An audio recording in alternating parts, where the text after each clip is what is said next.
This particular robbery took around the year of 1995. The robbery was a very smart robbery. Even the cops say the robbery which these particular people handled it was smart, where no images at first were found about these robbers who tried to rob this particular bank. It was a bank robbery. And even the robbers who were caught, there is one person, the group leader, was able even to escape more than one time and also two times from high state particular jails, and he was able to go in a hunting run where he went missing for almost even 2 weeks and even 3 months before he was caught again. And even after being caught, he was just trying to escape. So the number of times he tried to escape is many times. So even the cops now decided to take him to another particular jail. But even that jail, he was able to escape. So today, I'll be telling you about a particular bank robbery which happened in the year of 1995.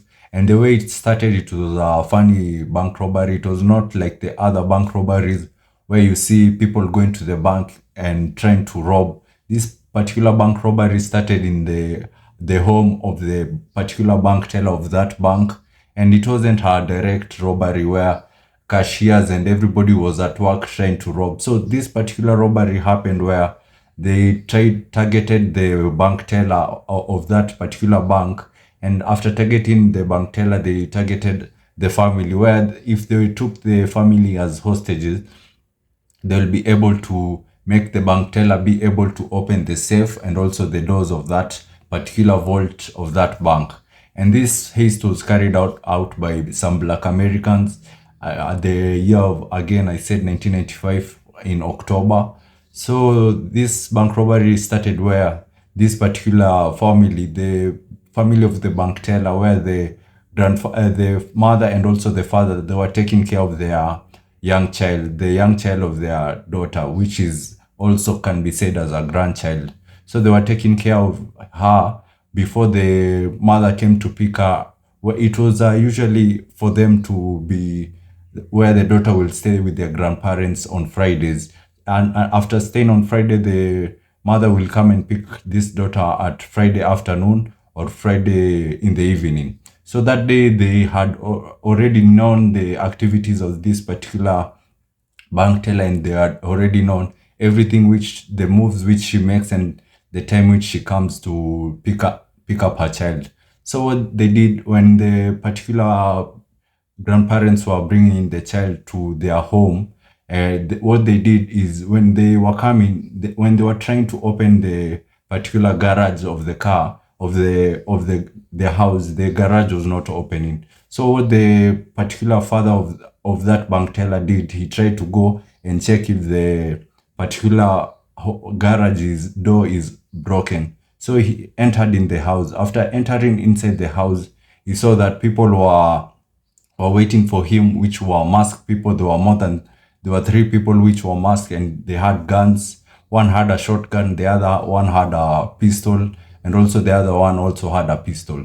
So they told him that this is a robbery, and they want him to keep quiet without him being able to say anything. So as the other people who are left in the car, which is the daughter to the bank teller and also the mother to the bank teller, they started getting worried. So the mother to the bank teller decided to get out of the car to go and check out to see if her husband is okay and if anything is wrong with the particular place where the husband went. So when she was going just to trying to get out of the car, she saw that the particular door of the garage opened. After opening, he saw just a black man wearing a mask and having a particular shotgun. So the black man told her to just enter inside the house and also the garage. They entered from the garage. After entering, they were taken hostages.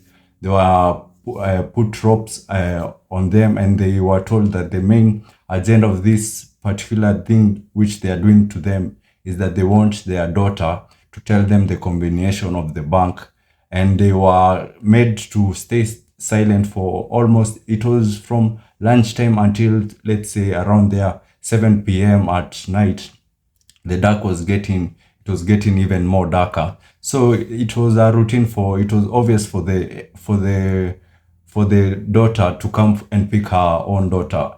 So when they were waiting, there was some other visitors who came by. So as they were looking out the window, they saw a particular car coming out to that driveway. So when they were looking at that car, they noticed it's the other daughter of that particular family. So, and that daughter was coming with her husband, and also her husband, and also the other daughter of that particular family. So there were six people now taken hostages. When they were coming inside the doors, they were, after opening the door, it was just a normal. They didn't suspect anything was happening. So when the door was open, they now saw that there were people inside and the other family was already taken hostages. So they were made to join the other people and become a hostage together. So after being joined together, so they waited now for the daughter to come for the mother, and also to come for the daughter of his. And also it was a usual thing where every Friday afternoon she will be able to come for the daughter. So it was something which they knew, and also they had planned it well. So later on, around their 8, the daughter is called Amy. Now Amy was able to come with her car. After coming with the car, everything looked normal to her. She didn't suspect anything. So when she was entering the house, it's when now opening the door, she saw that there were bank robbers, there were robbers, and also they were having masks. So she panicked, but they told her they ushered her inside the house and made her a hostage. Also, they closed her hands, and also where she couldn't speak and also shout. And they now started telling her and also grilling her about the procedures which go in the bank, and also they wanted to know the PIN code of the bank. So they asked her if she could open the vaults, but she said she can only open the first vault. The second vault, which is the main vault, is the combination of that particular pattern. The person who has that combination is the co-worker. But later on, they just decided even if the co-worker has that particular combination, they'll be able to go and also be able to call the co-worker. After calling the co-worker, will be able to tell the combination of that particular vault. And remember, these are just young people doing this robbery, which you'll later find on in the later video.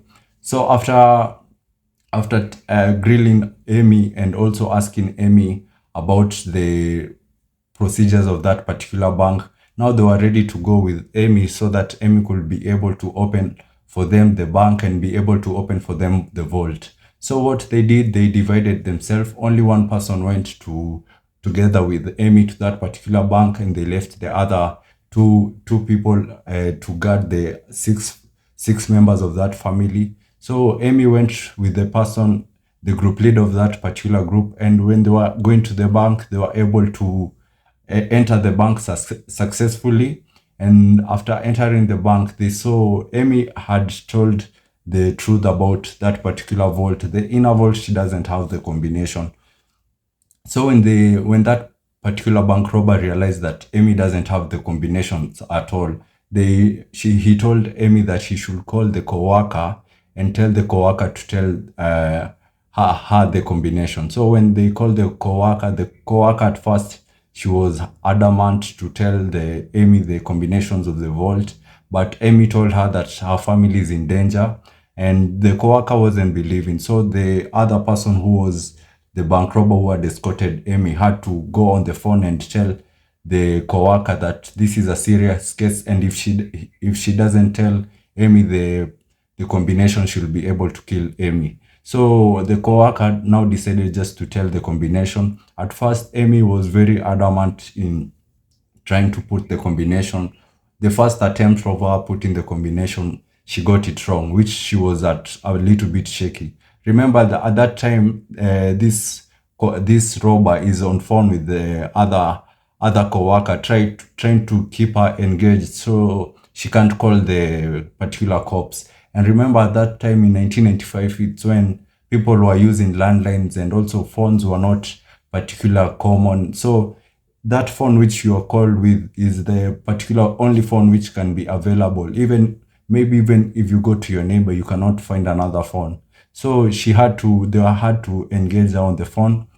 So because if just in case the phone gets, if they able to put down the phone or disconnect that connection, they will be able to call the cops. So they had to keep her engaged, and this was the work for the bank robbers. Amy was putting the combinations of the lock.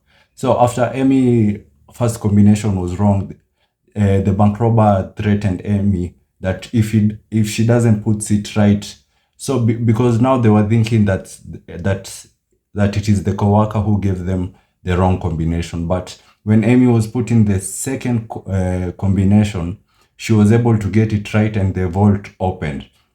So the bank robber told Amy to go back to the phone and keep the coworker engaged, still engaged, so that he can be able to have time to take the cash and also have a leeway and also get away. So Amy directed the bank robber on the particular cash which wasn't serialized, which cannot be able to be tracked. So the bank robber was able to take like $83,000 on that particular vault and bagged it. So this was a successful bank robbery. So after all taking that money, now he called the Amy's home's parents, where they were being taken hostage. And after calling them, he alerted the other bank robbers that it has been successful, that they should meet him in another place.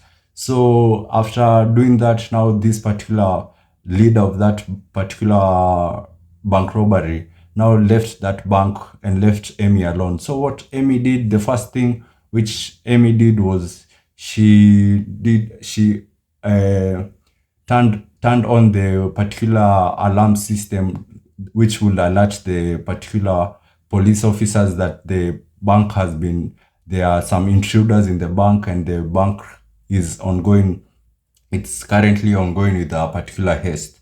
So after turning on the alarm, what Amy did next was call her house and to ask if the particular family is well, and luckily they were well. No one was particularly shot, but there was some interaction where the one particular bank robber, which they were left over there, had fired off a particular firearm because he was nervous, and time was just ticking by, and they didn't know what was going on. So he was nervous and fired off a particular gun which he had.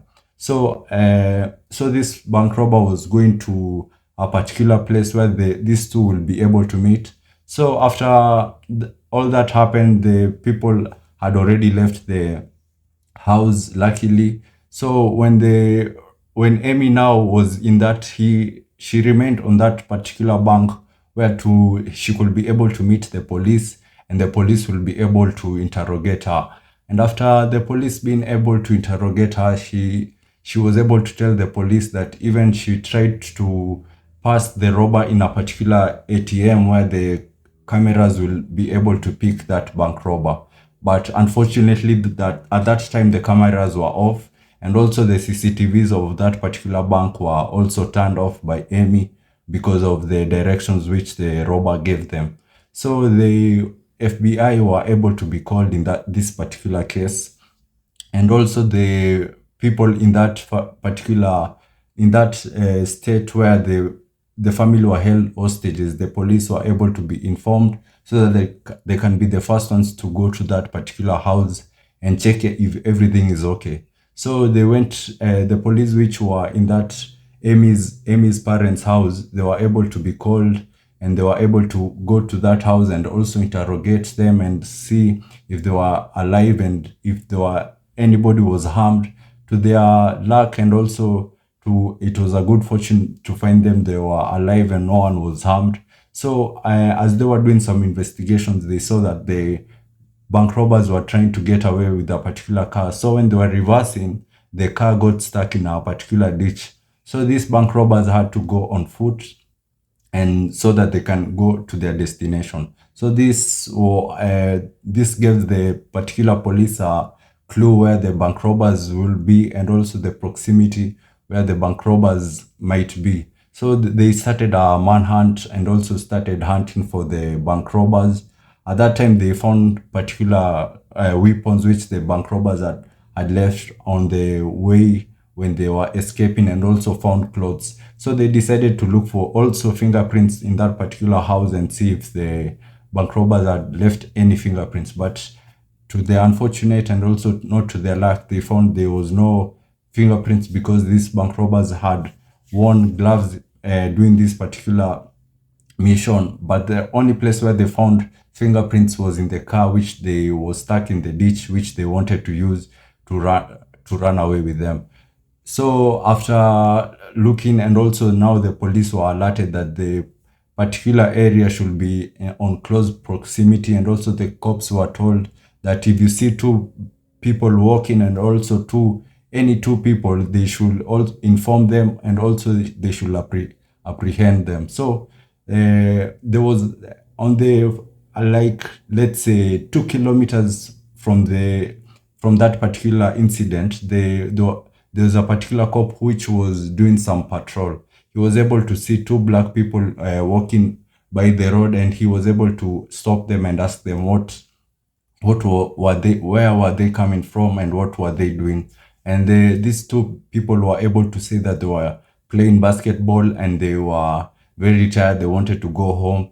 But this wasn't adding up because it was at night, and that particular place where they were saying they were playing basketball, that particular place doesn't have any lights. So they were able to apprehend them so that they can go to further questioning. And after they went to questioning, they were able to tell out and also say that the other person, which was they were able to say that they were the people which were in Amy's parents' home, and there were people which were involved in that particular robbery. So they were able to identify that person, which it was their leader. And after identifying him, the police were able to threaten these people by telling them if anybody would have been killed, they would have been jailed for a lifetime in jail. So this led them to be able to tell out and be able to say that that person's name, and they said they were just the messengers. That person was the person which was the mastermind. And remember, this time that person was nowhere to be found, and he had run away. So it was the police now started having clues and putting pieces together where that person could be.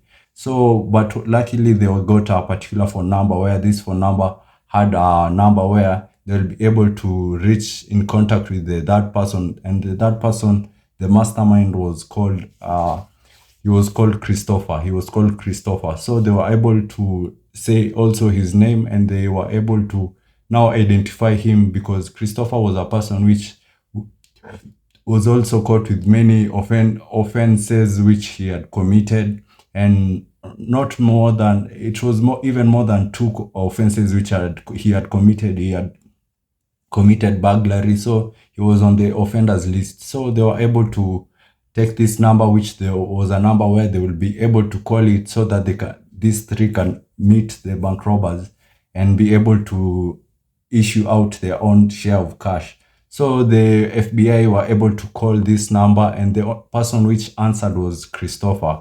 And after Christopher answered, Christopher said he's 1,000 kilometers away from that particular incident, and if he will have to come back. So the FBI told him he should come back, and after asking him to come back, the FBI were to meet him in Christopher's mother's place.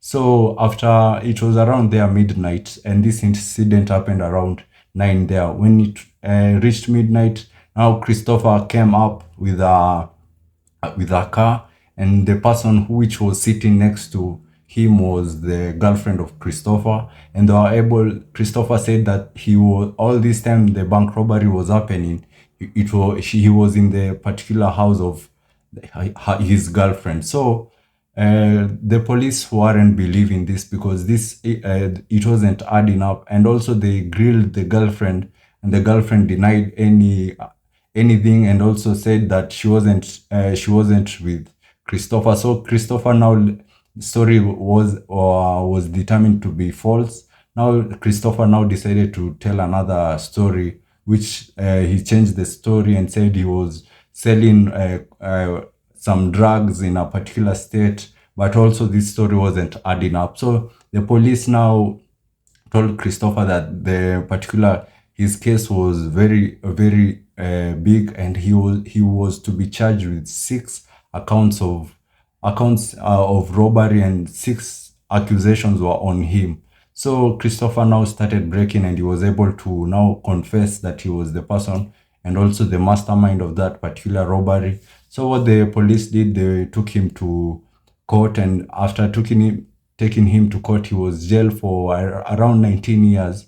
And after being the sentence was removed, what Christopher now, he was taken to a particular place where in this place he will stay before he will be able to be moved to another particular jail, where this jail he will serve his sentence. So after where he was staying, he found a friend called Jerome, and this friend of his called Jerome, they were able to discuss on a way they will be able to escape. And the way they used to escape, there was some maintenance which was happening in that particular jail. So by this maintenance, they were able to escape, and because the door was left open. So after escaping, these people now decided to go on a run, and they were after going on a run, they were also stealing from people, and they did around 9 bank robberies at this meantime which they were running away. They did like 9 bank robberies, doing a bank robbery over here, then going to another state, doing another bank robbery without even them being caught. Remember, this is 1995 over there, going to 1996. They were doing just bank robberies without even being caught. The CCTVs at that time, they weren't so clear as CCTVs of today's. So it was very hard to pinpoint a particular suspect.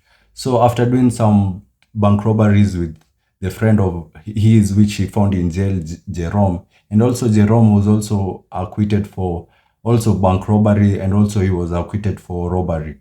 He was also jailed for robbery. So later on, after running away, they had to separate. After separating, they were able to find Jerome. Jerome was the first one which was found by the police, because the police were looking for him day and night. So after Jerome was found near a particular county where his mother was living. So the police were easy to pinpoint that Jerome would go to that particular county where the mother was living. So they were able to catch Jerome, and at that time also, Christopher was on the run. And like, let's say 4 days after Jerome was caught, Christopher was also caught. And at that time, the police had released a particular reward, a $10,000 reward. If anyone is able to catch Christopher, they will be able to reward him with $10,000, because at that time, Christopher was now becoming a menace, and he was now becoming most wanted in the police records. So after releasing that $10,000, they were able to catch him by a journalist. The journalist said that Christopher was working with a particular minister. A minister is also a pastor. They were working with a pastor, and police were able to identify the house of the pastor. And after identifying the house of the pastor, they were able to catch Christopher. And after catching Christopher, Christopher was taken to court again, and also he was also jailed. After being jailed in that particular jail, it was a tough jail, but he was able to run away again. And at that time, the jail had barbed wires, and he was able to get away with that, but he got away with injuries. In that injuries, they were torn. His uniform was torn. So after running away from that jail, he was able to hide in the forest. And at that time, the police were doing some searches with dogs, and also with many police were doing the search to find Christopher, but they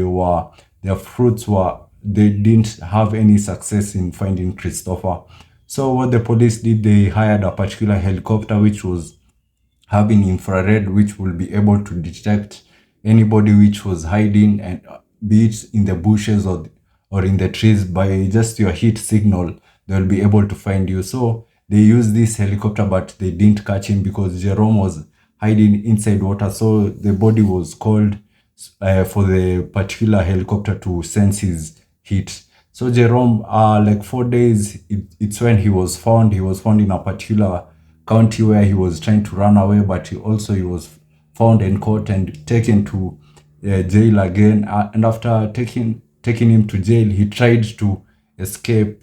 escape that particular jail. And but luckily on the last step, when he was trying to escape, he was found by police officers and also by people which were trying to look at underneath the truck, because he was hiding underneath the truck, which was, I don't know, it was carrying some laundry items or some delivery. So he was just hiding in that car underneath. So the police were able to locate where he was in that particular car on the last stage, where before the car got out of the prison. So he was able to caught, and after being caught, he was now sentenced to a maximum prison, where this maximum prison, it is impossible for him to get out. But police say that this person is a person which doesn't give up, and he will try also again to get out of this particular jail.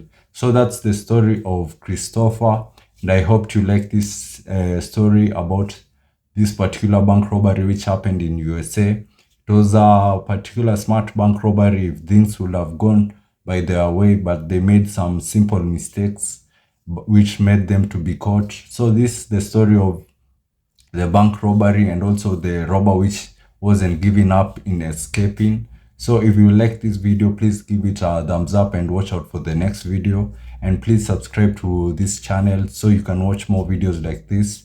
And I say thank you.